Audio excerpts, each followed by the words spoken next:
മലയാളി ഓഡിയൻസിന് വലിയ മാറ്റം എന്ന് പറയുന്നത് എനിക്ക് തോന്നിയിട്ടില്ല. അതിനെ കുറിച്ച് പറയാന്ന് പറയുന്നത് ഒരിച്ചിരി നമ്മൾ വിട്ടു പറയേണ്ടി വരും. അതിനെ കാര്യം എനിക്ക് അതിനകത്തോട്ട് ഒത്തിരി അഭിപ്രായ വ്യത്യാസങ്ങളുണ്ട്. തെക്കന്തല്ല എന്ന് പറയുന്ന സിനിമയുടെ ലൊക്കേഷൻ വെച്ച് ഇങ്ങനെ ഞങ്ങൾ ഇങ്ങനെ നിൽക്കുമ്പോൾ എൻ്റെ അടുത്ത് നമ്മുടെ ഒരു പരിപാടി ഉണ്ട്, ഒരു ചെറിയ സാധനം ഉണ്ട്, ഞാൻ വിളിക്കുമെന്ന് പറഞ്ഞു. ഞാൻ വിചാരിച്ച ചെറിയ സാധനം വിളിക്കുമെന്നൊക്കെ പറയും, ഒത്തിരി പേര് ഇങ്ങനെ വിളിക്കുമെന്ന് പറഞ്ഞവരുണ്ട്. പക്ഷെ സിനിമയിൽ ഇങ്ങനെയുള്ളവരുണ്ടെന്ന് പിന്നെ മനസ്സിലായത്, വിളിക്കുമെന്ന് പറഞ്ഞാൽ വിളിച്ചിരിക്കും. പോലീസ് വേഷം ഒരു കാലത്ത് ഷഷ്ടിപൂർത്തി കഴിഞ്ഞിട്ടുള്ള ഒരു നടനാണ് പോലീസ് വേഷത്തിൽ. പെൻഷനായ രാജുവിനോട് പറയുകയാണ്, നന്ദി രാജു, ലവ് യു. ഓ, നമ്മളെ ഒരാളെ ഒരു കാര്യം ചെയ്ത് കഴിയുമ്പോൾ നന്നായി എന്ന് പറയുന്നത് ശമ്പളത്തെക്കാട്ടും വലിയ സന്തോഷം. പിന്നെ കുറച്ചു നേരം എനിക്കത് സഹിച്ചു. അപ്പൊ തന്നെ കുറച്ച് കഴിഞ്ഞപ്പോഴത്തേക്ക് മൈക്കിനടുത്തേക്ക് മിണ്ടാരാ അവിടെ എന്നിട്ട് ഇങ്ങനെ അങ്ങ് വിളിച്ചു. മനസ്സിലായില്ലേ? പഴയ നമ്മളെ നാടകക്കാരെ പറഞ്ഞ പോലെ ബലം പിടിത്തോ അങ്ങനത്തെ നാടകങ്ങൾ മാറി മാറി വരുന്ന ഒരു കാലവും അങ്ങനെ മാറണമെന്ന് ആഗ്രഹിച്ച ഒരാളാണ്. നമ്മുടെ വീട്ടിൽ ആരെങ്കിലും നമ്മളെ അച്ഛനെ അച്ഛാന്ന് വിളിക്കും. ഇങ്ങനെ ഒരു പ്രശ്നം വന്നു കഴിഞ്ഞാൽ നീ എങ്ങനെ പ്രതികരിക്കും? അത് ചെയ്യുക. അവിടെ നീ അച്ഛനാണെന്ന് നോക്കണ്ട. ദാറ്റ് ഈസ് മൈ അച്ഛൻ തന്ന ടിപ്പ്. അതാണ്.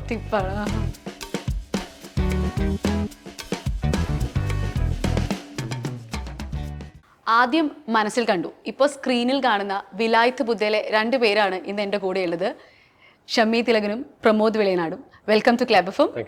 എന്തുണ്ട് വിശേഷം? സുഖാണോ? സുഖം, സുന്ദരമായി പോകുന്നു. സന്തോഷവും ഒരു സന്തോഷം വരുമ്പോൾ സുഖം ഉണ്ടാവില്ല. അതെ അതെ, തീർച്ചയായും. പടത്തിന്റെ വിജയം എന്ന് പറയുന്നത് സന്തോഷം തന്നെയാണ്. അതുപോലെ പ്രമോദേട്ടന് സിനിമയിൽ പറയുന്ന പോലെ തന്നെ ചന്ദനത്തിന്റെ അടുത്ത് നിൽക്കുന്ന ഒരു ചേർന്ന് പോകുന്ന ഒരു സന്തോഷം. അതല്ലാതെ ഇത് ഇങ്ങനെ നിൽക്കുമ്പോൾ കൂടെ നടക്കാൻ പറ്റുക എന്നുള്ളത് ഏറ്റവും വലിയ ഭാഗ്യം, കൂടെ ഇരിക്കാൻ പറ്റുക എന്ന് പറയുന്നത് വലിയ ഭാഗ്യം, സിനിമയുടെ ഭാഗമാകാൻ പറ്റുക എന്ന് പറയുന്നത് വലിയ ഭാഗ്യം. അതിന്റെ സന്തോഷം. ഓക്കെ, മൊത്തത്തിൽ സന്തോഷമാണ്. കേൾക്കുന്ന എനിക്കും നല്ലൊരു സന്തോഷമുണ്ട് ശരിക്കും പറഞ്ഞാൽ. എല്ലാവരും സന്തോഷിക്കട്ടെ. അതെ, വിലായത്ത് ബുദ്ധിയിലേക്ക് വരുമ്പോൾ നമുക്ക് സച്ചി എന്നൊരു വ്യക്തിയെ പറ്റി ഓർക്കാതിരിക്കാൻ പറ്റില്ല. പൃഥ്വിരാജ് പറഞ്ഞ പോലെ ഈ ഒരു അവസരത്തിൽ നമ്മുടെ കൂടെ ആയിരിക്കേണ്ട ഒരാളാണ്. എന്തായാലും ജയൻ നമ്പ്യാർ എന്നൊരു അദ്ദേഹം വിലായത്ത് ബുദ്ധ ഇപ്പോൾ തിയേറ്ററിലേക്ക് എത്തി നിൽക്കുകയാണ്. ഷമ്മി ചേട്ടൻ തുടങ്ങുകയാണെങ്കിൽ ഭാസ്കരൻ മാസ്റ്ററിൽ നിന്നാണ് നമ്മൾ തുടങ്ങുന്നത്. ശരിക്കും ആ ഒരു ക്യാരക്ടറെ പറ്റി ആരാ ശരിക്കും ഷമ്മി ചേട്ടനോട് പറയുന്നത്? ആ ക്യാരക്ടറിന്റെ റോളും കാര്യങ്ങളൊക്കെ എങ്ങനെയാണ്, എന്താണ്, എപ്പോഴും മുതൽ പടത്തിലേക്ക് ഇന്നാവുന്നേ? ഞാൻ വളരെ പെട്ടെന്ന് ഇതിലേക്ക് വന്നതാണ്.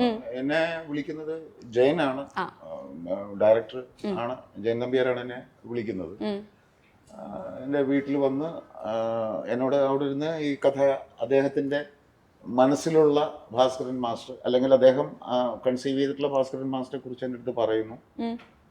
അതിനുശേഷം എനിക്ക് സ്ക്രിപ്റ്റ് വായിക്കാൻ തന്നെ ഞാൻ ആദ്യം പറഞ്ഞ ഒരു ആവശ്യം അത് തന്നെയാണ്. നിങ്ങളുടെ ഉള്ളിലുള്ള കഥാപാത്രം എന്താണെന്ന് എനിക്കത് മനസ്സിലാക്കി തരണം. ഒന്നാമത് ഞാൻ നോവൽ വായിച്ചിട്ടില്ല, ഞാൻ ഇത് ഇപ്പോഴും വായിച്ചിട്ടില്ല. ഞാനത് ഇന്ദുഗോപൻ പറഞ്ഞിട്ടുണ്ട്, എനിക്ക് അതിനകത്ത് അദ്ദേഹത്തിന്റെ സൈനോടുകൂടി ഒരു പതിപ്പ് എനിക്ക് തരണമെന്ന് ഞാൻ പറഞ്ഞിട്ടുണ്ട്. അപ്പോൾ അങ്ങനെ വന്ന് എൻ്റെ അടുത്ത് കഥാപാത്രത്തെ കുറിച്ച് അദ്ദേഹം വളരെ വ്യക്തമായിട്ട് ഇതാണ് ഭാസ്കരൻ മാസ്റ്റർ എന്നുള്ളത് പറഞ്ഞു. എനിക്ക് എന്നെ ഫുൾ സ്ക്രിപ്റ്റ് തന്നു. പിന്നീട് ഒരു 3-4 ദിവസം കഴിഞ്ഞപ്പോൾ ഷൂട്ടിങ് തുടങ്ങി. അങ്ങനെയാണ് ഉണ്ടായത് ഇതിനകത്തേക്ക് ഇന്നാവുന്നത്. പ്രമോദേട്ടനെ വെച്ച് നോക്കുകയാണെങ്കിൽ നമ്മുടെ എല്ലാവരുടെയും ജീവിതത്തിൽ ആവശ്യമായിട്ടുള്ള ഒരു വ്യക്തിയാണ്. നമ്മുടെ കൂടെ എന്തിനും നിൽക്കുന്ന, നമ്മുടെ വലം കൈയായി നിൽക്കുന്ന ഒരാള്. പ്രമോദേട്ടൻ എങ്ങനെയാണ് സിനിമയിലേക്ക് വരുന്നത്? അതും ഇങ്ങനെ ജയചേട്ടന്റെ വിളി തന്നെയാണ്. ഞാനും പുസ്തകം വായിച്ചിട്ടില്ല എന്നുള്ള സത്യം. വായന ഇത്തിരി കുറവാണ്. അപ്പോ അല്ല, അത് വായന കുറവായതുകൊണ്ടല്ല, അല്ല, ഈ പുസ്തകം വായിച്ചാൽ നമ്മള് നോവല് പോലെ ആയിരിക്കില്ല തീർച്ചയായും. അപ്പൊ നോവല് നമുക്കത് സിനിമ എന്താണ്, എഴുത്തിന്റെ ആ വായനയുടെ സുഖമാണ് നോവൽ എന്ന് പറയുന്നത്. അതല്ലല്ലോ വിഷ്വൽ കാണിക്കുകയാണ്. അപ്പൊ അതുകൊണ്ട് തന്നെ സംവിധായകന്റെയും തിരക്കഥാകൃത്തിന്റെയും ആ ഒരു കാഴ്ചപ്പാടാണ് ഞങ്ങൾ ഉൾക്കൊള്ളുന്നത്. അവരുടെ സിനിമ ചെയ്യാൻ നമ്മൾ വന്നിരിക്കുന്നത്. കഥ എഴുതി വെച്ചിരിക്കുന്നതിനെക്കാട്ടുപരി അവർ പറയുമ്പോൾ അവരുടെ മനസ്സ് നമ്മളോട് പറയുമല്ലോ. അതാണ് ജയചേട്ടൻ തന്നെ എന്നെ വിളിക്കുന്നത്. ഇങ്ങനെ ഒരു പരിപാടി ശരിക്കും പറഞ്ഞാൽ തെക്കന്തല്ല എന്ന് പറയുന്ന സിനിമയുടെ ലൊക്കേഷൻ വെച്ച് ഇങ്ങനെ ഞങ്ങൾ ഇങ്ങനെ നിൽക്കുമ്പോൾ എൻ്റെ അടുത്ത് നമ്മുടെ ഒരു പരിപാടി ഉണ്ട്, ഒരു ചെറിയ സാധനം ഉണ്ട്, ഞാൻ വിളിക്കുമെന്ന് പറഞ്ഞു. ഞാൻ വിചാരിച്ച ചെറിയ സാധനം വിളിക്കുമെന്നൊക്കെ പറയും, ഒത്തിരി പേര് ഇങ്ങനെ വിളിക്കുമെന്ന് പറഞ്ഞു. പക്ഷെ സിനിമയിൽ ഇങ്ങനെയുള്ളവരുണ്ടെന്ന് പിന്നെ മനസ്സിലായത്, വിളിക്കുമെന്ന് പറഞ്ഞാൽ വിളിച്ചിരിക്കും. അങ്ങനെ വിളിച്ചാണ്. അങ്ങനെയാണ് ശരിക്കും ഞാൻ സാറിന്റെ കൂടെ നിൽക്കുന്ന ബാബുവായത്. വളരെ ബ്യൂട്ടിഫുൾ ആയിട്ടാണ് അത് ഹാൻഡിൽ ചെയ്തിരിക്കുന്നത് പ്രമോദേട്ടൻ. ചെയ്യാൻ പറ്റിയതാണ്. അത് കൂടെ നിൽക്കുമ്പോൾ ഉണ്ടാകുന്ന ഒരു സുഖമാണ്, അതാണ് സത്യം. ശരിക്കും പൃഥ്വിരാജ് പറഞ്ഞ ഒരു കമന്റ് ഉണ്ട്, ഒരു സ്റ്റേറ്റ്മെന്റ് ഉണ്ട്. അതായത് എന്താ, പല സന്ദർഭങ്ങളിലും ഇതുപോലെ തിലകൻ ചേട്ടൻ്റെ ഓർമ്മ വരികയും ഷമി ചേട്ടൻ്റെ കരിയറിൽ ഒരു ഫൈനസ്റ്റ് റോളാണ് ഈ പറഞ്ഞ വിലായത്ത് ബുദ്ധയിലെ ഭാസ്കരൻ മാസ്റ്റർ എന്നൊക്കെ. അതൊക്കെ കേട്ടപ്പോൾ ഉള്ള റിയാക്ഷൻ അല്ലെങ്കിൽ എന്താ തോന്നിയത്?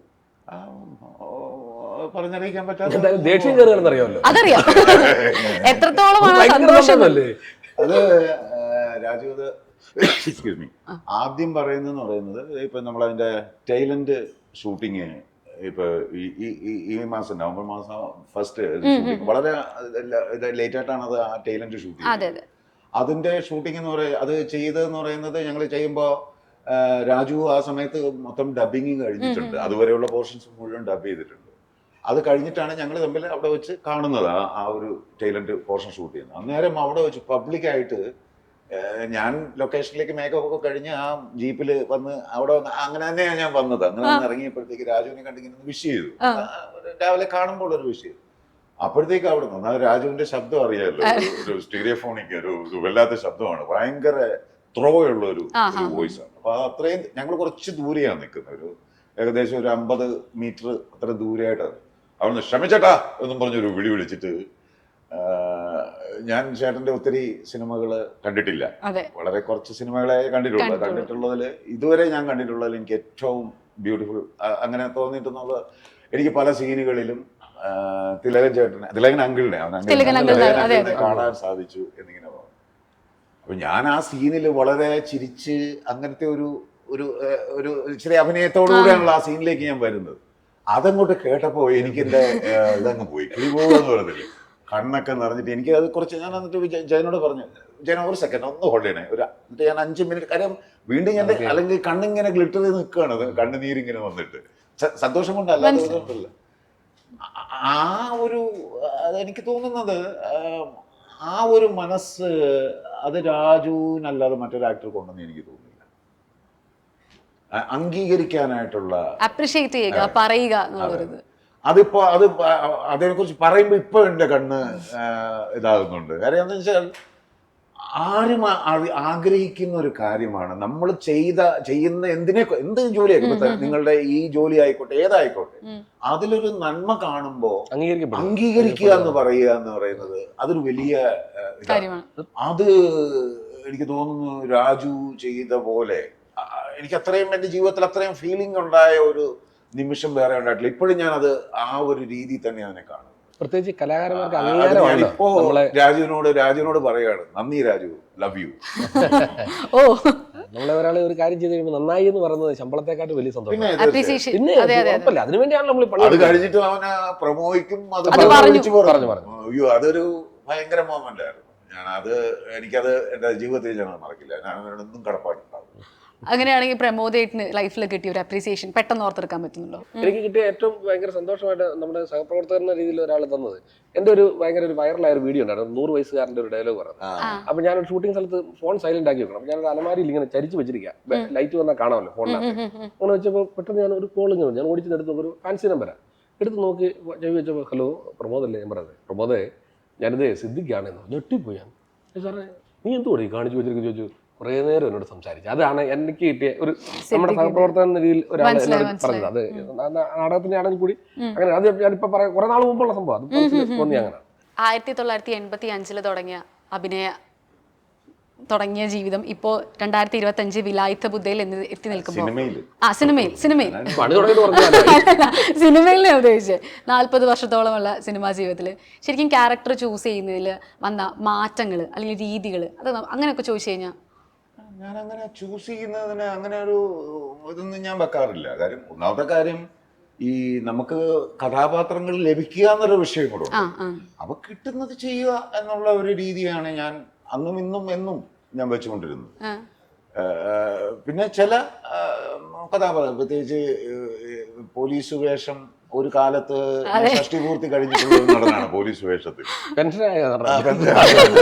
അപ്പോ അങ്ങനെയുള്ള വേഷങ്ങൾ വരുമ്പോ ഞാൻ ഒരു പടത്തില് മറ്റേ അൽഫോൺസ് പുത്രൻ ഒരു പടത്തിൽ എന്നെ വിളിച്ചു, നേരം മൂവില്. അപ്പൊ ഞാൻ ഫോണിൽ കൂടി ഇങ്ങനെ കഥ പറയുമ്പോ എന്നടുത്ത് ചോദിച്ചു, ചേട്ടാ ഒരു പോലീസ് ക്യാരക്ടറാണ്. അപ്പൊ ഞാൻ അവനടുത്ത് എടുത്ത വഴിക്ക് ചോദിച്ചാണ്, നിന്റെ കള്ളന്റെ വേഷമൊന്നും ഇല്ലേ? കാര്യം എന്നെ സംബന്ധിച്ചിടത്തോളം അന്നേരം അവൻ എന്നെ വിളിക്കുമ്പോൾ എനിക്ക് അതിന്റെ 10-48 വയസ്സുണ്ട്. അപ്പൊ അതൊരു SI-യുടെ വേഷമാണെന്ന് ഓർക്കണം. എനിക്ക് അതിന്റെ തന്നെ ഒരു ക്വസ്റ്റ്യൻ ഉണ്ട് എന്റെ 48 വയസ്സുകാരൻ ഒരു SI ആയിട്ട് അഭിനയിക്കുക എന്ന് പറയുന്നതിന്റെ ഒരു ഇതുണ്ട്. അതിനോട് എനിക്ക് യോജിക്കാൻ പറ്റുന്നില്ല. അപ്പൊ അതുകൊണ്ട് ഞാൻ പറഞ്ഞു, നീ ഏതായാലും പിള്ളേരെ വിളിക്കുക, കൊച്ചു പയ്യന്മാരെ വിളിച്ച് അത് വെച്ച് ചെയ്യും എന്ന് ഞാൻ പറഞ്ഞു. അല്ലാതല്ലേ ആ വേഷം ചേട്ടൻ തന്നെ ചെയ്യണം എന്ന് പറഞ്ഞ് അത് ചെയ്ത. അപ്പൊ അങ്ങനെ ഒരു ഇങ്ങനെയുള്ള കാര്യങ്ങൾ മാത്രമേ ഞാൻ ചെയ്യാറുള്ളൂ, അല്ലാതെ ഞാൻ ചെയ്യാറില്ല. കിട്ടുന്നത് ചെയ്യുക. അത് അവർക്ക് എന്നെ കൊണ്ട് ചെയ്യിക്കാൻ പറ്റുമെന്ന് തോന്നുന്നതുകൊണ്ടാണല്ലോ എന്നെ വിളിക്കുന്നത്. അപ്പൊ അവിടെ ഞാൻ അത് എന്നെ കൊണ്ട് പറ്റില്ല എന്ന് പറയുന്നത് അഹങ്കാരമാണെന്ന് വിചാരിക്കുന്നതാണ്. മനസ്സിലായി. അങ്ങനെ ഒരു ക്യാരക്ടർ ഒന്ന് ചെയ്യണം. പ്രമോദേറ്റിലേക്ക് വരികയാണെങ്കിൽ നാടകങ്ങൾ, ഷോർട്ട് ഫിലിംസ്, സിനിമകൾ, എങ്ങനെയാ ജേർണി ഒന്ന് പെട്ടെന്ന്? നാടകമായിരുന്നല്ലോ 99 ഞാൻ പ്രൊഫഷണൽ നാടകത്തിൽ വരുന്നത്. 99 അതിന് മ്യൂഗ്രയൊക്കെ പറഞ്ഞ് നടക്കുകയായിരുന്നു. എന്തെങ്കിലുമൊക്കെ കയറി പറ്റണമല്ലോ. പ്രീ ഡിഗ്രി കഴിഞ്ഞ് പിന്നെ അങ്ങോട്ട് ആവശ്യത്തിൽ കൂടുതൽ പഠനമായി. പ്രീ ഡിഗ്രി ആയപ്പോൾ തന്നെ പിന്നെ മുന്നോട്ട് പോകണ്ടെന്നുള്ളത് വീട്ടുകാരും മനസ്സിലായി, ഇതുകൊണ്ട് രക്ഷപ്പെടത്തില്ലെന്ന്.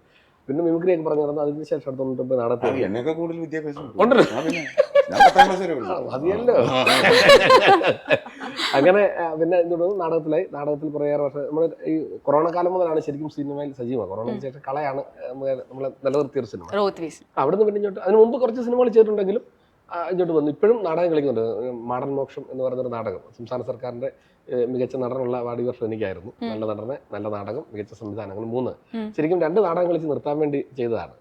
ഒന്ന് മത്സരത്തിന് സെലക്ഷൻ കഴിഞ്ഞിട്ട് മത്സരവും സെലക്ഷൻ കിട്ടി. അതപ്പോ നമ്മുടെ ആ നാടകമാണ്. ഇപ്പോൾ 36 നാടകം കഴിഞ്ഞു, 28 ബുക്കിംഗ് ഉണ്ട്. ഇപ്പോക്കിലേക്ക് നാടകം സെലക്ഷൻ ആയിട്ടുണ്ട്. അതൊക്കെ വലിയ കാര്യമല്ലേ എന്റെ ജീവിതത്തിൽ. അതിന്റെ ഏറ്റവും വലിയ അമേച്ചർ നാടകം ഞാൻ ജീവിതത്തിൽ ഒരെണ്ണേ കളിച്ചിട്ടുള്ളൂ. അതിനാ ഇതെല്ലാം കിട്ടിയത്. അതാണ് ഇപ്പോക്കിലേക്ക് കിട്ടിയത്. ചെറിയ കാര്യമല്ല. നമ്മുടെ എന്തെങ്കിലുമൊക്കെ നമുക്ക് സിനിമയിൽ നിങ്ങൾക്ക് നാച്ചുറൽ ആയിട്ടൊന്നോ അഭിനയിച്ചെന്നോ വൃത്തിയായെന്നൊക്കെ തോന്നിയാൽ അത് തട്ടേന്ന് കിട്ടിയതാണ്. നമ്മുടെ നാടകം തട്ടേന്ന് ബോധമുള്ള വിവരമുള്ള ഡയറക്ടേഴ്സിന്റെ എഴുത്തുകാരുടെ കൂടെ നിന്ന് വന്നതിന്റെ ഫലമാണ് ഇപ്പൊ കിട്ടുന്ന ഫലങ്ങൾ. നമ്മള് അന്ന് വെച്ച തയ്യ അതെന്നാ ഇപ്പൊ തേങ്ങ ഇടുന്നത്. അതിനോട് എനിക്ക് ചെറിയൊരു എതിർപ്പുണ്ട്. കാര്യം നാടകത്തിൽ നിന്ന് കിട്ടിയെന്ന് പറയുന്നത് ഞാൻ ചോദിക്കുന്നില്ല, ടാലന്റ്. പക്ഷെ ആ നാടകവും സിനിമയും തമ്മിലുള്ള വ്യത്യാസം മനസ്സിലാക്കി സിനിമയെ ബിഹേവ് ചെയ്യാൻ പറ്റുന്നതാണ് നിങ്ങളുടെ പറഞ്ഞ മോശമല്ലേ? അത് പറയാൻ പാടില്ല. ഞാനത് പറഞ്ഞ മോശമല്ലേ? എത്രയോ നാടകത്തിലെ ആചാര്യന്മാര് വന്നവിടെ നാടകത്തിലെ സിനിമയിൽ ഒഴിഞ്ഞു പോയിട്ടുണ്ട്. ഞാൻ അതൊന്നും പറയുന്നില്ല. അപ്പൊ അത് തമ്മിലുള്ള ആ 2 മീഡിയം തമ്മിലുള്ള വ്യത്യാസം മനസ്സിലാക്കി അഭിനയിക്കാൻ കഴിയുന്നതാണ് പ്രമോദിന്റെ കഴിവ്. ശരിക്കും അത് എനിക്ക് കിട്ടിയത്. ഞാനൊരു 86 ഷോർട്ട് ഫിലിം, എനിക്ക് ഏറ്റവും കൂടുതൽ ഷോർട്ട് ഫിലിം അഭിനയിച്ചാണ് ഞാൻ. ഇത് പിന്നെ അളിയൻ കഴിക്കാന്ന് പറഞ്ഞോണ്ടൊരു പഴയ ഒരു എപ്പിസോഡ് ഉണ്ട്. അത് നമ്മുടെ മൊബൈൽ ഇല്ല, വലിയ മൊബൈൽ, മറ്റേ കീപാഡിന്റെ മൊബൈല. അത് ഷൂട്ട് ചെയ്യുമ്പോൾ ഞാൻ ഡയറക്ടറോട് ചോദിച്ചു, ഇത് എവിടെ കാണിക്കാനാന്ന് ചോദിച്ചു. പറഞ്ഞു യൂട്യൂബ് എന്ന് പറഞ്ഞൊരു സാധനം ഉണ്ടെന്ന് അന്ന് പറഞ്ഞു. അന്നില്ല, 2009 ഇന്ത്യയിലെ ആദ്യത്തെ വെബ്സൈറ്റിലെ നായകനായ അവിടെ മുതൽ അഞ്ഞോട്ട്. അപ്പൊ ഈ എന്റെ ട്യൂഷൻ സെന്റർ ആയിട്ട് ഞാൻ കണ്ടത് മൊത്തം ഈ ഷോർട്ട് ഫിലിം ഒക്കെയാണ്. അപ്പൊ അവിടെ നമുക്ക് എന്ത് വേണമല്ലോ ആകാമല്ലോ. ആ പഠനമാണ് ശരിക്കും സിനിമയിൽ ഇതിന്റെ 2ന്റെ ഇടയിൽ നിന്ന് ഞാൻ ഇടയ്ക്ക് പോയി ഇവരറിയാതെ പഠിച്ച പഠനമാണ് ഈ ഷോർട്ട് ഫിലിം. അവിടുന്ന് കിട്ടിയ ഗുണമാണ് സ്ക്രീനിൽ നമുക്ക് ഇത് മതി എന്നുള്ളത് തിരിച്ചറിവുണ്ടായത്. അതാണ് സത്യം കേട്ടോ. പിന്നെ എന്റെ നാടകം കണ്ടിട്ടുള്ളവർക്കറിയാം, പുള്ളി നാടകത്തിൽ ഇങ്ങനെ ലൈഫ് ചെയ്യാൻ ആഗ്രഹിക്കുന്ന ആളല്ല. അല്ലാതെ പഴയ നമ്മളെ നാടകക്കാരെ പറഞ്ഞ പോലെ ബലം പിടിത്തോ അങ്ങനത്തെ നാടകങ്ങൾ മാറി മാറി വരുന്നൊരു കാലവും അങ്ങനെ മാറണമെന്ന് ആഗ്രഹിച്ച ഒരാളുമാണ്. അപ്പൊ നമ്മള് എന്താ പറയുന്നത്, ഈ നമ്മുടെ വീട്ടിൽ ആരെങ്കിലും നമ്മളൊക്കെ അച്ഛനെ അച്ഛാന്ന് വിളിക്കും.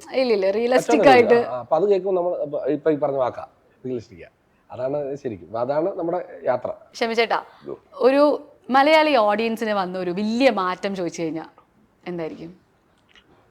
മലയാളി ഓഡിയൻസിന് വലിയ മാറ്റം എന്ന് പറയുന്നത് എനിക്ക് തോന്നിയിട്ടില്ല. ആസ്വാദന ശേഷിയായിരിക്കും അങ്ങ് ഉദ്ദേശിക്കുന്നത്. അതിനെ കുറിച്ച് പറയാന്ന് പറയുന്നത് ഒരിച്ചിരി നമ്മൾ വിട്ടു പറയേണ്ടി വരും. ഇപ്പൊ ഇങ്ങനെ ഒരു പടം നിൽക്കുന്നത് കൊണ്ട് ഞാനത് പറഞ്ഞാൽ അത് ദോഷമാണ്. അത് കാര്യം എനിക്ക് അതിനകത്തോട്ട് ഒത്തിരി അഭിപ്രായ വ്യത്യാസങ്ങളുണ്ട്. കാര്യം ഈ ഓഡിയൻസ് ഒരു സിനിമ ആസ്വദിക്കുന്നത്, കാര്യം നമ്മൾ മലയാളി ഓഡിയൻസ് എന്ന് പറയുന്നത് വളരെയധികം മറ്റ് തമിഴായിക്കോട്ടെ അവരായിക്കോട്ടെ ഇവരായിക്കോട്ടെ എല്ലാവരും പറയുന്നത് മലയാളം ഓഡിയൻസിനെ കുറിച്ചാണ്. കാര്യം ഇത്രയും വിവരവും ഇത്രയും ഇതിനെക്കുറിച്ച് കലയെ ഇത്രയും ഇത് ചെയ്യുന്ന ഒരു ഓഡിയൻസ് ഇന്ത്യയിൽ വേറെ ഒന്നും ഇല്ലെന്നാണ് തമിഴന്മാരും എല്ലാം പറയും. പക്ഷെ അതിന് വിരുദ്ധമായിട്ടുള്ള ചില കാര്യങ്ങൾ ഇപ്പൊ നടക്കുന്നുണ്ട് എന്നുള്ളത് എന്താണ് സങ്കടകരമായിട്ടുള്ള ഒരു വിഷയം. ഞാനൊരു ചെറിയൊരു ഉദാഹരണം കൂടെ പറഞ്ഞിട്ടുണ്ട്. ഞങ്ങള് നാടകം കളിച്ചുകൊണ്ടിരുന്ന സമയത്ത് ഞാൻ അച്ഛനും ഞാനും ഒക്കെ കൂടെ അഭിനയിക്കുന്ന ഒരു നാടകമുണ്ട്. PG ആന്റണിയുടെ ഒരു നാടകമാണ്. PG ആന്റണി എന്ന് പറഞ്ഞാൽ ആരാണെന്ന് അറിയാമല്ലോ. ഞാൻ അദ്ദേഹത്തെ കുറിച്ച് പറഞ്ഞിട്ടുള്ളതെന്ന് പറയുന്നത് ഭരതാദ്യം എത്തിച്ച മലയാളി, ഞാനത് ഒരു ചെറിയൊരു കവിത പോലെ ഞാൻ എഴുതിയേക്കാണ്. ഭരതാദ്യം എത്തിച്ച മലയാളിയായല്ല എനിക്ക് ആന്റണി ചേട്ടന് ഇഷ്ടം, ഭരതമുനി തൻ പ്രതിച്ഛായ തോന്നിച്ചിട്ടാണ്. അതാണ് PJ ആന്റണി. അപ്പോൾ അദ്ദേഹത്തിന്റെ നാടകമാണ് ഞാൻ അഭിനയിച്ചുകൊണ്ടിരിക്കുന്നത്. അത് എനിക്ക് എന്താ പറയുന്നത്, ഓഡിയൻസ്, അത് കേരളം മുഴുവൻ ആ സമയത്ത് വളരെയധികം നാടകം കളിച്ചിട്ടുള്ള ഒരു നാടകമാണ് തീ എന്ന് പറഞ്ഞൊരു നാടകം. അതിൽ വളരെ എന്താ ആളുകൾ വളരെയധികം ഇഷ്ടപ്പെട്ട ഒരു സീക്വൻസസ് ഉണ്ട്. അത് ഞാനും കൂടെ ഉള്ളൊരു സീനാണത്. ആ സീനിൽ അഭിനയിച്ചുകൊണ്ടിരിക്കുമ്പോൾ അത് എൻ്റെ നാട്ടിലാണ് അത് കളിക്കുന്നത് ഓർക്കുക, എൻ്റെ വീടിൻ്റെ തൊട്ടടുത്താണത് കളിക്കുന്നത്. അപ്പോൾ എന്നെ അച്ഛനെയൊക്കെ നമ്മളെ വ്യക്തിപരമായിട്ട് അറിയാവുന്ന ആൾക്കാരാണ് അവിടെ കാണാനിരിക്കുന്നതൊക്കെ. അപ്പം ഞാൻ കഥാപാത്രമായിട്ട് നിൽക്കുകയാണ്, ഞാനൊരു നടിയുമുണ്ട്, ഞങ്ങൾ തമ്മിലുള്ള ഒരു ഇച്ചിരി റൊമാൻറ്റിക്കൽ സീൻ, അങ്ങനത്തെ ഒരു സീനാണ് അഭിനയിച്ചുകൊണ്ടിരിക്കുന്നത്. അപ്പോൾ അവിടെ ഇരുന്നുകൊണ്ട് ഞാൻ ആ ക്യാരക്ടറിലേക്ക് വരുമ്പോഴെപ്പോഴും ടിക്കോ എന്ന് പറഞ്ഞൊരു ഒരു ഒരു ഒരു കാര്യം പറഞ്ഞിട്ടാണ് വരുന്നത്. ഭ്രാന്തനാണ് ഇയാളുടെ ക്യാരക്ടർ, അത് പറഞ്ഞിട്ടാണ് വരുന്നത്. അപ്പം ഇങ്ങനെ വളരെ നല്ലൊരു ഡയലോഗാണ്. എന്താണ്, ആകാശത്തൂടിങ് ഇങ്ങനെ ഇതൊക്കെ പറക്കുമെന്നൊക്കെ പറഞ്ഞുകൊണ്ട് വളരെ സാഹിത്യവും അങ്ങനെയൊക്കെ ഉള്ള ഒരു നല്ല ഡയലോഗാണ്, ഒരു റൊമാൻസും കാര്യങ്ങളും ഒക്കെ ഉള്ളത്. അതിങ്ങനെ പറഞ്ഞുകൊണ്ടിരിക്കുമ്പോഴത്തേക്ക് അവിടെ ഇരുന്നുകൊണ്ട് ഒരുത്തൻ ഈ നമ്മൾ പറയത്തില്ലേ, ഈ അങ്ങനെയുള്ള ഒരു പ്രയോഗം നടത്തി. കുറച്ചു നേരം എനിക്കത് സഹിച്ചു. അപ്പൊ തന്നെ കുറച്ച് കഴിഞ്ഞപ്പോഴത്തേക്ക് മൈക്കിനടുത്ത് കഴിഞ്ഞു മിണ്ടാലോ അവിടെ, എന്നിട്ട് ഇങ്ങനെ അങ്ങ് അഭിനയിച്ചു. മനസ്സിലായില്ലേ? ഒരാള് ഒരു കമന്റ് അടിച്ചില്ലെന്നുള്ളതാണ്. അതുവരെ ഞാൻ നിൽക്കുന്നത് വേറെ ക്യാരക്ടറാണ്. അവിടുന്ന് ഞാൻ ഷമ്മീത്തിലാണ് അവിടെ കുറച്ചു നേരം അങ്ങനെ ഹോൾഡ് ചെയ്ത് എന്ന് പറഞ്ഞ് വളരെ ഇതായിട്ട് അങ്ങ് അഭിനയിച്ചു. ഒരക്ഷരം ഒരാൾ വേണ്ടിയില്ല, അങ്ങനെ സമ്മതം നടത്തില്ല. പിന്നെ അവൻ മിണ്ടിയിട്ടില്ല. അപ്പൊ അത് കൊടുക്കേണ്ട സമയത്ത് കൊടുക്കണമെന്നുള്ള, കൊടുക്കാത്തതിന്റെ കുഴപ്പമാണ്. ഇതിനകത്തൊരു ഡയലോഗ്, കിട്ടേണ്ട സമയത്ത് കിട്ടേണ്ട പോലെ കിട്ടാത്തത് കൊണ്ടാണ് അതിന്റെ കുഴപ്പം. അവൻ എന്തിനാണ് അവൻ ഇഷ്ടമല്ലെങ്കിൽ അവൻ എഴുന്നേറ്റ് പോകും. എന്തിനാ അങ്ങനെ ഇരുന്നിട്ട് കമന്റ് അടിക്കുന്നത്? അതൊക്കെ ചെയ്യരുത്. അത് കാണിക്കുന്നത് അഹങ്കാരമാണ്. അല്ലെങ്കിൽ ഒരു കലാകാരൻ എന്ന് പറയുന്നത് തീർച്ചയായിട്ടും സമൂഹത്തിൽ നമുക്ക് ആ ഒരു സമൂഹം തരുന്നതാണ് നമ്മളെ ആ ഒരു ഇത് എന്ന് പറയുന്നത്. ഇതിന്റെ ഏറ്റവും വലിയ ഹരിതാപകരമാണ്. ടീച്ചറൊക്കെ ഇറങ്ങുമ്പോൾ ഈ പറയാൻ നമ്മളിങ്ങനെയൊക്കെ നിൽക്കുന്നവര് ഒരു കഥ അങ്ങ് മനസ്സിൽ കാണും. എന്തോന്ന് എഴുതണ്ട, ഇവര് തന്നെ എഴുതിയിട്ട് ഈ കഥ കൊണ്ടാണ് തിയേറ്ററിലോട്ട് വരുന്നത്. എന്നിട്ട് വന്നിട്ട് നമ്മൾ ഉദ്ദേശിച്ച പോലെ അല്ലെന്ന്, ഇവർ ഉദ്ദേശിച്ച പോലാണോ ഇതിന് വേണ്ടത്? അത് പറ്റില്ലല്ലോ. ഇത് ജയൻ നമ്പ്യാരും ഇഷ്ടപ്പെട്ടില്ല എന്ന് പറഞ്ഞു. അത് കൊല്ലുന്ന അവസ്ഥയിലേക്ക്. വിലായത്തപ്പത്തിലേക്ക് വരികയാണെങ്കിൽ ശരിക്കും അതിനകത്ത് ഒരുപാട് സീൻസ്, ഇപ്പോൾ നമ്മൾ ആ സെപ്റ്റിക് ടാങ്കിലേക്ക് വീഴുന്ന സീൻസ്, അതൊക്കെ ഷൂട്ട് ചെയ്ത് അത് ശരിക്കും എങ്ങനെയാ ഷൂട്ട് ചെയ്തേ? എന്തായിരുന്നു ഷമ്മിച്ചേട്ടന്റെ ഒരു കൺസേൺ എന്തായിരുന്നത്? അല്ല, അത് ഒരു ഇച്ചിരി എന്താണ്, എനിക്ക് അതാ ഉണ്ടായിരുന്നുള്ളൂ ഈ പടത്തിൽ ഒരു ടെൻഷനായിട്ടുണ്ടായിരുന്ന ഒരു സീക്വൻസ്. കാര്യം എന്നെ അത് വന്ന് നമ്മുടെ ഡയറക്ടർ എൻ്റെ അടുത്ത് വന്ന് ഈ ക്യാരക്ടർ പറയുമ്പോൾ ഞാൻ എല്ലാം കേട്ടിട്ട് ശേഷം ഞാൻ ചോദിച്ചു, ജയൻ അതെങ്ങനെയാണ് ആ സീക്വൻസ് നിങ്ങൾ എടുക്കാൻ പോകുന്നത്? അപ്പൊ അതിനകത്ത് സിറ്റുവേഷൻ അത് ഒഴിവാക്കാൻ പറ്റാത്ത ഒരു സിറ്റുവേഷൻ. അതുകൊണ്ട് പിന്നെ ആ കഥയിലെ ഏറ്റവും ഒരു സംഭവം. അപ്പൊ അതുകൊണ്ട് യാതൊരു കാരണവശാലും അത് ഒഴിവാക്കാനും പറ്റത്തില്ല. അപ്പൊ ഞാൻ എന്നാൽ അഭിനയിച്ചേ പറ്റത്തുള്ളൂ ഞാൻ. അപ്പൊ അതുകൊണ്ട് ഞാൻ അതിനകത്ത് വീണേ പറ്റത്തുള്ളൂ. അപ്പൊ ഞാൻ ചോദിച്ചത് എങ്ങനെയാണ് നിങ്ങളത് ചെയ്യാൻ പോകുന്നത്? അപ്പൊ അവർ പറഞ്ഞ സാധനം ഇങ്ങനെ നമ്മളതെല്ലാം ചെയ്യും, പക്ഷെ നമ്മളത് എക്സ്പോസ് ചെയ്യുന്നത് ആകെ ഒന്ന് ചേട്ടന്റെ കൈ മാത്രം. ആ വാച്ച് കണ്ടിട്ടാണ് എൻ്റെ മകൻ തിരിച്ചറിയുന്നത്. എൻ്റെ ഈ കയ്യിലെ വാച്ച് കണ്ട അല്ല കംപ്ലീറ്റ് മുങ്ങിക്കിടക്കല്ലേ, അവർ കരടിയാണെന്നൊക്കെയാണ് ആദ്യം പറയുന്നത്. അതും പിന്നെ അത് കഴിഞ്ഞിട്ട് ഈ മകൻ അച്ഛനെ തിരിച്ചറിഞ്ഞതിന് ശേഷം അച്ഛാ എന്ന് വിളിക്കുമ്പോൾ ഇയാളുടെ ഒരു നിസ്സഹായ അവസ്ഥയിൽ ഇയാളുടെ ഒരു നോട്ടം, അത് ഒരു ക്ലോസപ്പിൽ ഒന്ന് ചെയ്യണം എന്ന് പറഞ്ഞു. അങ്ങനെ അത് നമ്മൾ ആ രീതിയിൽ അതിനനുസരിച്ച് രാത്രിയുമാണ് വളരെ തണുപ്പാണ്, 8 ഡിഗ്രി സെന്റിഗ്രേഡ് ആണ്. 3-4 ദിവസമാണ് രാത്രി. അത് കഴിഞ്ഞ് ഈ JCB 6-7 ദിവസത്തോളം നൈറ്റ് 8 ഡിഗ്രി സെന്റിഗ്രേഡ് ആണ് മറയൂര് രാത്രി തണുപ്പെന്നുള്ളവർക്ക്.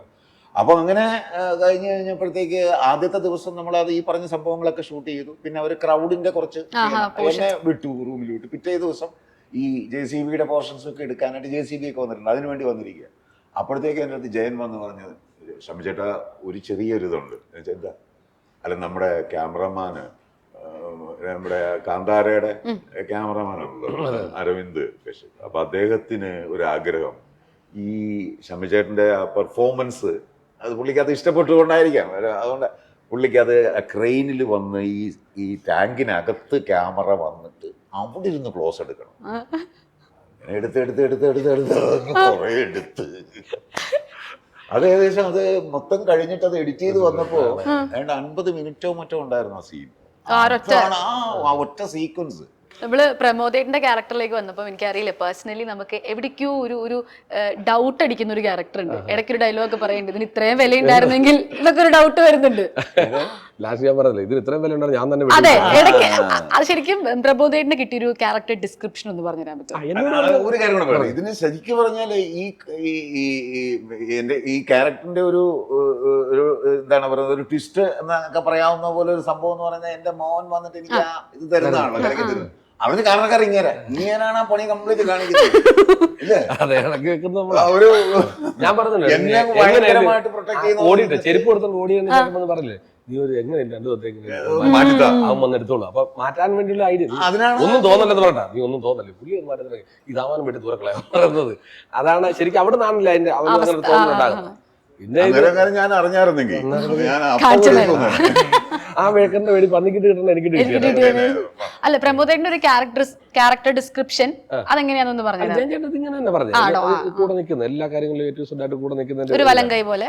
ഇപ്പം ഷമ്മിച്ചനോട് ചോദിക്കുകയാണെങ്കിൽ കുറച്ചു മുന്നേ പറഞ്ഞ പോലെ ഇപ്പം പത്രം പോലുള്ള സിനിമയിലെ CI ഹരിദാസ്, നേരം സിനിമയിലെ SI ടിൻഡു, രണ്ട് പോലീസ് ക്യാരക്ടേഴ്സ് ആണ്, പക്ഷെ എക്സ്ട്രീം ഡിഫറെന്റ് ആയിട്ടുള്ള ക്യാരക്ടേഴ്സാണ്. അപ്പം ഈ അതുപോലുള്ള ക്യാരക്ടേഴ്സ് ചൂസ് ചെയ്യുന്ന സമയത്ത് എന്തായിരിക്കും മനസ്സിൽ തോന്നാറ്, പ്രത്യേകിച്ച് ഈ നേരം സിനിമയിലെ പോലത്തേക്ക്?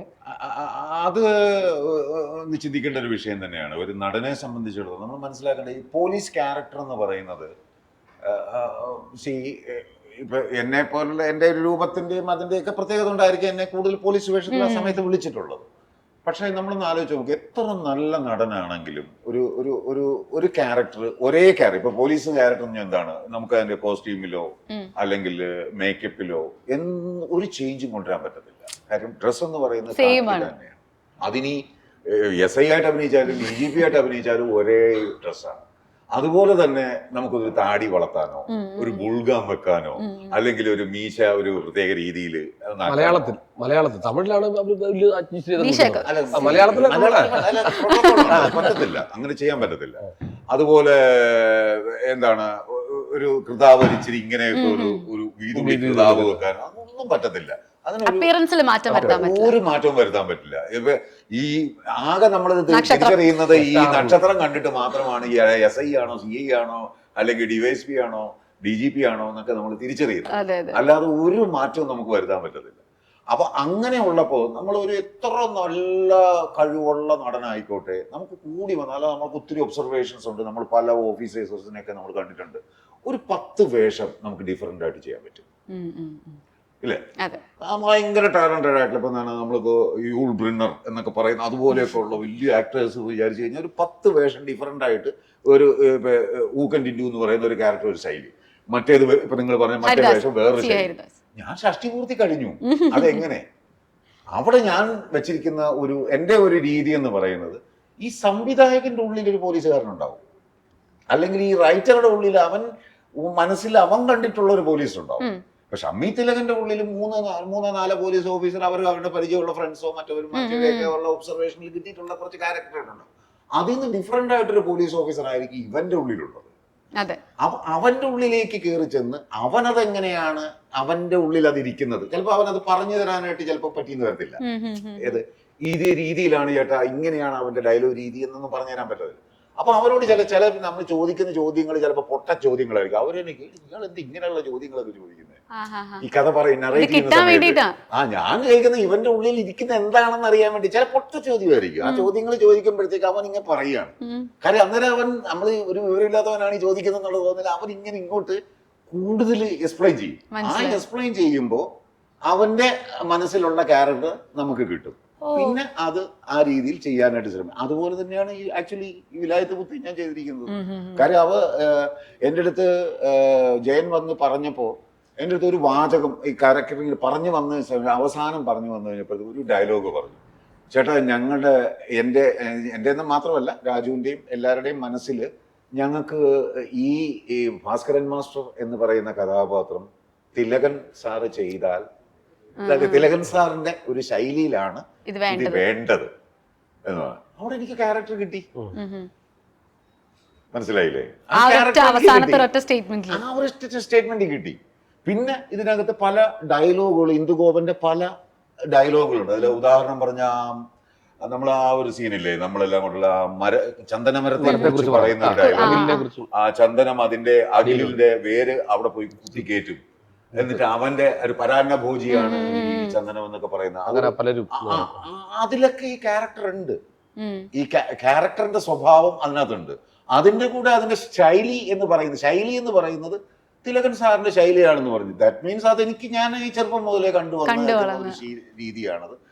പിന്നെ അതിനകത്ത് എനിക്ക് അതൊരു മിമിക്രി ആയി പോകരുതെന്നുള്ള ഒരു ആഗ്രഹം എനിക്കുണ്ടായിരുന്നു. മിമിക്രി ആയി കഴിഞ്ഞാൽ അത് ബോറാകും. അത് ഞാൻ എപ്പോഴും ജയനോട് പറഞ്ഞു, ജയൻ അങ്ങനെ വരുന്നുണ്ടെങ്കിൽ പറയണം. അങ്ങനെ ജയൻ അതുവരെ എൻ്റെ അടുത്ത് ഒരു ഷോട്ടിൽ പോലും പറഞ്ഞിട്ടില്ലാത്തത് കൊണ്ട് അതൊരു മിമിക്രി ആണെന്ന് എനിക്കും തോന്നിയിട്ടില്ല. ഞാൻ അഭിനയിക്കുന്നത് കാണുന്നവർക്കാണ് അത് മനസ്സിലാകുന്നത്, എനിക്കല്ലല്ലോ. ഞാനല്ല, ആരായിക്കോട്ടെ, ഏത് വലിയ നടനായിക്കോട്ടെ, നമുക്കത് മനസ്സിലാകാൻ പറ്റില്ല. കാണുന്നവർ അല്ലെങ്കിൽ മോണിറ്ററിൽ കണ്ടുകൊണ്ടിരിക്കുന്ന ഡയറക്ടർക്ക് മാത്രമാണ് അതിന്റെ ഒരു ആകത്തുക മനസ്സിലാകുന്നത്. ഒരു ഷോട്ടിൽ പോലും എൻ്റെ അടുത്ത് ജയം പറഞ്ഞിട്ടില്ല, ചേട്ടാ അത്രയും അങ്ങ് അത് വേണ്ട എന്ന് പറയാനായിട്ടുള്ള ഒരു അവസരം ഉണ്ടായിട്ടില്ല. അതിന്റെ അർത്ഥം അത് കുഴപ്പമില്ല എന്നാണ് ഞാൻ വിചാരിക്കുന്നത്. പിന്നെ തിലകന്റെ ശൈലി എന്ന് പറഞ്ഞ ബോറ് ശൈലിയൊന്നും അല്ലല്ലോ, നല്ലതായതുകൊണ്ട് തീർച്ചയായിട്ടും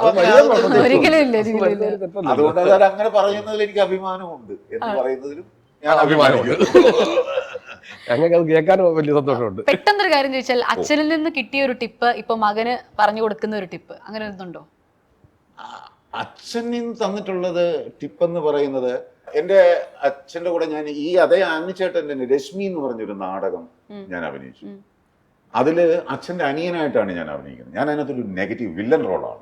അച്ഛൻ ഒരു പള്ളിയിലച്ഛനാണ്, അദ്ദേഹത്തിന്റെ അനിയനായിട്ട് ഒരു കള്ളക്കടത്തുകാരനായിട്ടുള്ള ഒരു ക്യാരക്ടറാണ്. അതില് ഒരു സീക്വൻസിൽ എൻ്റെ ഒരു കള്ളക്കടത്ത് ഇതെല്ലാം കൂടി എന്നെ പോലീസിന് ഒറ്റിക്കൊടുത്ത് എൻ്റെ ഈ അച്ഛൻ, അതായത് പള്ളിയിലച്ഛനായ എൻ്റെ ജ്യേഷ്ഠൻ എന്നെ ഒറ്റിക്കൊടുക്കുന്ന ഒരു സീനുണ്ട്. അങ്ങനെ വന്ന് ഞങ്ങൾ രണ്ടുപേരും കൂടെ എന്നെ പോലീസ് പിടിച്ചിങ്ങനെ നിർത്തിയിരിക്കുകയാണ്.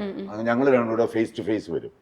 അങ്ങനെ പറഞ്ഞു വരുമ്പോൾ നീ ഇത് അങ്ങനെ പറഞ്ഞ അച്ഛനൊരു വികാരിയച്ഛനായതുകൊണ്ട് ആ രീതിയിൽ പുള്ളി കുറേ അധികം കാര്യങ്ങൾ പറയും. അപ്പൊ അങ്ങനെ പറഞ്ഞു കഴിഞ്ഞപ്പോഴത്തേക്ക് എൻ്റെ ഒരു ഡയലോഗുണ്ട്. അത് ഞങ്ങൾ റിഹേഴ്സൽ എടുക്കുമ്പോഴുള്ള കാര്യം ഞാൻ ഈ പറയുന്നത്. നാടകത്തിന്റെ റിഹേഴ്സൽ നടന്നുകൊണ്ടിരിക്കും. 30 ദിവസം റിഹേഴ്സൽ കഴിഞ്ഞിട്ട് നമ്മൾ സ്റ്റേജിലേക്ക് വരുന്നത്. അപ്പൊ ആ റിഹേഴ്സൽ നടത്തും. എനിക്ക് അന്ന് എൻ്റെ അച്ഛൻ്റെ അനിയനാണ് ഞാൻ അഭിനയിക്കുന്നത് ഓർക്കണം. കാരണം മീശ പോലും എടുത്തിട്ടില്ലെന്ന് ഓർക്കണം. ആ ഒരു രീതിയിലുള്ള ഒരു പ്രായമാണ്, വളരെ ചെറിയ ടീനേജ് പ്രായത്തിലാണ് നാടകം ചെയ്യുന്നത്. അപ്പൊ അന്നേരം ആ ഡയലോഗ് എന്ന് പറയുന്നത് ഇതാണ്, അച്ചോ ഞാൻ കള്ളക്കടത്തുകാരനായിരിക്കും, പക്ഷെ വ്യഭിചാരിയല്ല. കാര്യം അത് ആ ക്യാരക്ടർ, അച്ഛന്റെ ക്യാരക്ടറിന് അങ്ങനെ ഒരു വിഷയം അതിനകത്ത് വേറെ കിടപ്പുണ്ട്. ഇത് റിഹേഴ്സൽ നടക്കുകയാണ്. റിഹേഴ്സൽ ഞാൻ അച്ഛൻ ഡയറക്റ്റ് ചെയ്തുകൊണ്ടിരിക്കുന്ന നാടകമാണ്. അപ്പൊ ഞാൻ ആ പോർഷനിൽ വന്നിട്ട്, അച്ചോ ഞാൻ കള്ളക്കടത്തുകാരനായിരിക്കാം, പക്ഷെ ഈ ഡയലോഗ് പറയാൻ എനിക്ക് പറ്റുകയില്ല. എന്ത് ചെയ്തെന്റെ വായിന്ന് ആ ഡയലോഗ് വരുന്നില്ല. അച്ഛന്റെ മുഖത്ത് നോക്കിയാ പറയുന്നത്, എന്റെ അച്ഛന്റെ മുഖത്ത് നോക്കിയാ ഞാൻ പറയുന്നത് നോക്ക്. അപ്പൊ എനിക്കിതങ്ങോട്ട് പറയാൻ പറ്റാതെ ഞാനിങ്ങനെ മുട്ടി നിൽക്കുകയാണ്. അപ്പോഴത്തേക്ക് അച്ഛനൊരു കാര്യം മനസ്സിലായി, എന്റെ അതെന്താ പറയാന്ന് പറഞ്ഞ് ഇച്ചിരി ചൂടായി ആദ്യം. പിന്നെ കുറച്ച് കഴിഞ്ഞപ്പോഴത്തേക്ക് എനിക്കിത് വരില്ല എന്ന് മനസ്സിലായപ്പോഴത്തേക്ക് പുള്ളി ബ്രേക്ക് ചെയ്തിട്ട് കുറച്ച് കഴിഞ്ഞിട്ട് എന്നെ അങ്ങോട്ട് വിളിച്ച് എന്ത് പറ്റി എന്ന് വളരെ മൈൽഡാണ്. അങ്ങനെ പുള്ളി സംസാരിക്കുന്ന ആളല്ല. നാടകത്തിൽ പുള്ളി ആ ഡയറക്ഷൻ സമയത്ത് പുള്ളി ഭയങ്കര ടെററാണ്, ഭയങ്കര ചൂടാകും, ചീത്ത വിളിക്കും, ഭയങ്കര പ്രശ്നമാണ്. അങ്ങനെ വളരെ എന്റെ ഒരു അവസ്ഥ മനസ്സിലാക്കിയിട്ട് വിളിച്ചിട്ട് എന്താ പ്രശ്നം, അല്ല അത് ഞാൻ ചെയ്യാം, നമ്മളങ്ങനെ ചെയ്യാൻ കുഴപ്പമില്ല, അടുത്ത ഞാൻ ചെയ്തോളാം, എനിക്ക് ചെയ്യൂല, എനിക്കറിയാം എന്ന് പറഞ്ഞ് പുള്ളി അതിനെ എന്താണ് എന്റെ പ്രശ്നം പുള്ളിക്ക് മനസ്സിലായി. എന്ന് എടാ നീ അവിടെ നിന്ന് അഭിനയിക്കുമ്പോ ഞാൻ നിന്റെ അച്ഛനല്ല, പിന്നെ ആ ക്യാരക്ടർ നിന്നെ ദ്രോഹിച്ചിട്ടുള്ള ഒരു വ്യക്തിയാണ്. ഏത് ഈ പള്ളിയിലച്ഛന്റെ ക്യാരക്ടർ, അച്ഛന്റെ ക്യാരക്ടർ. അയാളോടുള്ള ദേഷ്യമാണ് നീ അവിടെ കാണിക്കേണ്ടത്. നീ അച്ഛൻ എന്നുള്ള ഭാവമല്ല അവിടെ വരേണ്ടത്. അപ്പോ അതിനെങ്ങനെ നീ വെക്കണം? നിനക്ക് അങ്ങനെ ഒരു സിറ്റുവേഷൻ, ഷമ്മി എന്ന് പറയുന്ന നിനക്ക് അങ്ങനെ ഒരു സിറ്റുവേഷനിൽ ഇങ്ങനെ ഒരു പ്രശ്നം വന്നു കഴിഞ്ഞാൽ നീ എങ്ങനെ പ്രതികരിക്കും? അതങ്ങ് ചെയ്യുക. അവിടെ നീ അച്ഛനാണെന്ന് നോക്കണ്ട. ദാറ്റ് ഈസ് മൈ അച്ഛൻ തന്ന ടിപ്പ്. അതാണ് എനിക്ക് പറയാനുള്ളത്. എന്നാലും രണ്ടുപേരുടെ ഫ്യൂച്ചർ പ്രൊജക്ട്സ് കൂടെ പറഞ്ഞിട്ട് നമുക്ക് വൈൻഡ് അപ്പ് ചെയ്യാം. പ്രമോദേട്ടിൽ തുടങ്ങാം. ഞാൻ ഇങ്ങനെ ചെറിയ എഴുത്തിന്റെ പണിയിലാണ്. എഴുത്ത് പണ്ടുപോലെ ഉണ്ട്, നാടകങ്ങളൊക്കെ എഴുതി വന്നു, കുറച്ചൊരു സബ്ജക്ട് റെഡി ആയിട്ടുണ്ട്. അത് ഏകദേശം ഒരു ചെറിയ പരിപാടിയല്ല, ഒരു വലിയ പരിപാടിയാണ്. ഓൺ ആയിക്കൊണ്ടിരിക്കുകയാണ്. ഏകദേശം അതിന്റെ ബാക്കി ഔപചാരികം കൊണ്ട് അറിയിക്കുക. എന്നെ സംബന്ധിച്ചിടത്തോളം ഞാൻ സത്യമായിട്ട് പറഞ്ഞാല് ഒരു കൺഫ്യൂസ്ഡ് സ്റ്റേജിലാണ് നിൽക്കുന്നത്. ഞാനൊരു ഇടയ്ക്കൊന്ന് റിട്ടയർമെന്റ് ചെയ്യാൻ പോവാണെന്നുള്ള ഒരു ധാരണയിലൊക്കെ വന്ന ആളാണ്. ഞാൻ അതിനെ കുറിച്ചാണ് ചിന്തിച്ചുകൊണ്ട് ഇപ്പോഴും ചിന്തയിലാണ്. ഞങ്ങൾ പറഞ്ഞു ചുമ്മാ ആവശ്യമില്ലാത്ത എന്ത് പണിപാടി കാണിക്കുന്നത് അങ്ങനെ അതല്ലേ എന്തിനാ അങ്ങനെ ചെയ്യരുതെന്നാണ് നമ്മുടെ അപേക്ഷ. ഇതൊക്കെ റിട്ടയർമെന്റിനെ പറ്റി ഒന്നും ചിന്തിക്കരുത്. അതിന്റെ എന്തുകൊണ്ട് അങ്ങനെ എത്തുന്നു എന്നുള്ളൊരു വിഷയമുണ്ടല്ലോ. അതെ അതെ അതെ ശരിയാ, നമുക്കറിയില്ല അത്. ഇപ്പൊ ഞാൻ പറയാലോ, എനിക്ക് ഇപ്പൊ ഈ പടത്തില് എല്ലാ നടീനടന്മാരും, ഇപ്പൊ ഞാൻ ഒരാളെന്നല്ല, ഇപ്പൊ രാജു, എല്ലാവരും എനിക്ക് എന്നെ സംബന്ധിച്ച് ഞാൻ അഭിനയിക്കുമ്പോൾ അവര് ഇങ്ങോട്ട് തരുന്ന ആ ഒരു ഇതുണ്ടല്ലോ, നമുക്കൊരു അത് അങ്ങോട്ടും ഇങ്ങോട്ടുള്ള ഒരു റെസ്പെക്ട്, പരസ്പര ബഹുമാനമാണ്. ഒരു നടൻ ആരായിക്കോട്ടെ, ഞാൻ വലിയ ടോപ്പിലെ ആക്ടർ ആയിക്കോട്ടെ, അല്ലെങ്കിൽ മറ്റൊരാൾ വളരെ ചെറിയൊരു ആക്ടർ ആയിക്കോട്ടെ, പക്ഷെ അവരെ ഈക്വൽ നമ്മൾ ചെയ്യുന്ന കഥാപാത്രങ്ങൾ ചിലപ്പോൾ ചെറിയ കഥാപാത്രമായിക്കോട്ടെ, മറ്റേത് നായക കഥാപാത്രമായിക്കോട്ടെ, പക്ഷെ ആ കഥാപാത്രങ്ങൾ രണ്ടുപേരും ആ സിറ്റുവേഷനിൽ ഈക്വൽ പ്രോമിനൻസ് ആണെന്ന് മനസ്സിലാക്കി ഒരേ അങ്ങോട്ടും ഇങ്ങോട്ടുള്ള ആ പരസ്പര ബഹുമാനമുണ്ടല്ലോ, അത് കൊടുക്കാതിരിക്കുന്ന അവസ്ഥ ഉണ്ടാകുക എന്ന് പറയുന്നത് എന്നെ സംബന്ധിച്ചിടത്തോളം എനിക്ക് താങ്ങാൻ പറ്റുന്ന കാര്യമല്ല. ഞാൻ അഭിനയിക്കുമ്പോൾ എനിക്ക് തിരിച്ചിങ്ങോട്ടുള്ള റിയാക്ഷൻ കൃത്യമായിട്ട് കിട്ടിയില്ലെങ്കിൽ എനിക്കൊന്നും ചെയ്യാൻ പറ്റില്ല. അങ്ങനെയുള്ളത് സ്വരം നല്ലപ്പോഴേ പാട്ട് നിർത്തുക എന്നുള്ളത്. സ്വരം നല്ലതാകുമ്പോൾ പാട്ട് നിർത്തുക, ശരിയാണ്. എന്തായാലും ഞാൻ നന്നാകണമെങ്കിൽ ഇങ്ങേര് നന്നാകണം എന്നാണ് ഞാൻ വിശ്വസിക്കുന്നത്. ശരിയല്ലേ?